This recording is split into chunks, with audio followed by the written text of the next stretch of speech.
আজ মধ্যপ্রাচ্যের বিস্ফোরক ইসরায়েল তাদের ব্যক্তিগত পৈতৃক ভিটাভূমির জন্য লড়াই করে না, সংগ্রাম করে না।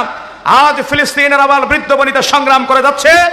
বেথলেহেম ঈসা আলাইহিস সালামের জন্মভূমি, এই যে ফিলিস্তিনের বাইতুল মাকদিসের জন্য তারা প্রতিনিয়ত লড়াই করে যাচ্ছে। যদি আল্লাহর ঘর বাইতুল মাকদিস সেই ফিলিস্তিনে না থাকতো, আমার বিশ্বাস ফিলিস্তিনের এই মারমুখী অবস্থানের কাছে তারা আত্মসমর্পণ না করে, পরাজয় বরণ না করে নীরবে নিরাপদে তারা ভিন্ন দেশে পাড়ি জমি হিজরত করে চলে যেতেন। কারণ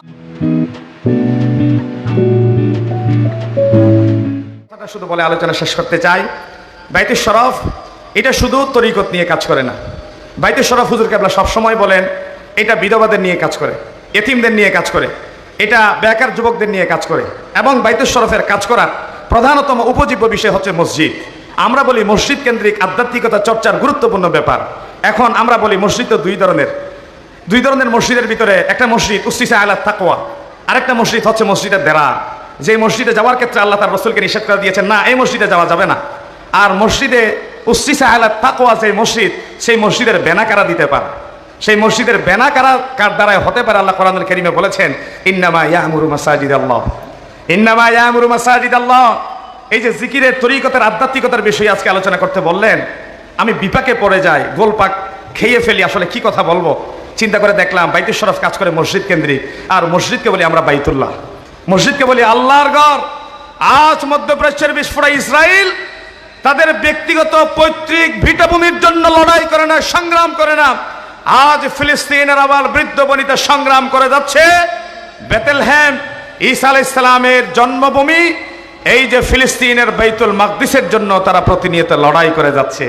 যদি আল্লাহর ঘর বাইতুল মাকদিস সেই ফিলিস্তিনে না থাকতো, আমার বিশ্বাস ফিলিস্তিনের এই মারমুখী অবস্থানের কাছে তারা আত্মসমর্পণ না করে, পরাজয় বরণ না করে নীরবে নিরাপদে তারা ভিন্ন দেশে পাড়ি জমি হিজরত করে চলে যেতেন।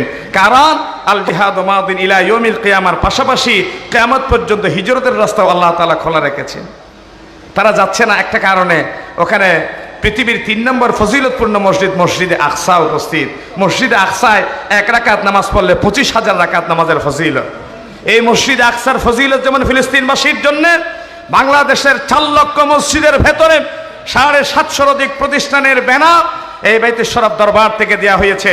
আল্লাহ রাব্বুল আলামিন বলেছেন ইন্নামা ইয়ামুরু মাসাজিদাল্লাহ, আল্লাহর ঘর মসজিদের মেয়ারের বেনা কেবল তাদের হাত দিয়ে হতে পারে মান আমানা বিল্লাহ, যারা প্রথম নিজে ঈমান আনে এবং ঈমানের দাওয়া প্রচার করে, ওয়াল ইয়াউমিল আখিরি, মৃত্যুর পরে পুনরুজ্জীবন, যে আখিরাতের প্রতি বিশ্বাস স্থাপন করে, ও আকামাস সালাহ, নিজে নামাজ পড়ে এবং নামাজ কায়েমের স্বপ্ন দেখে, ও আতাজ যাকাত, নেশাব পরিমাণ মাল পূর্ণ হলে পরে যারা যাকাত সংগ্রহ করে, যাকাত বিলি করে, ওয়ালাম ইয়াখশা ইল্লাল্লাহ, যাদের ভেতরে আল্লাহর ভয় ছাড়া পৃথিবীর কোনো তন্ত্রমন্ত্র, পৃথিবীর কোনো শক্তি, মহাশক্তি, পরাশক্তির ভয় তারা অন্তরে লালন করে না।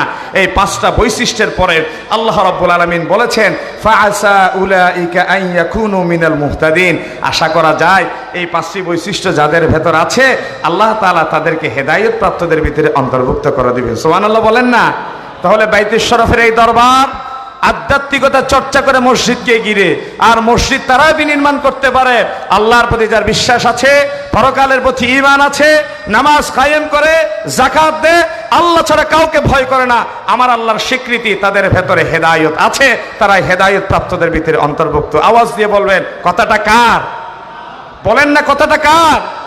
যদি কথাটা আল্লাহর হয়ে থাকে, বাইতুল শরফ যদি মসজিদ কেন্দ্রিক আধ্যাত্মিকতা চর্চা করে থাকে, তাহলে আমরা যে এখানে ইন্দ্রপুলে মসজিদে এই তরিকত সম্মেলন সমবেত হয়েছি, আমরা যে হেদায়েত প্রাপ্তদের ভিতরে অন্তর্ভুক্ত, এই ব্যাপারে কি কোনো সন্দেহ আছে?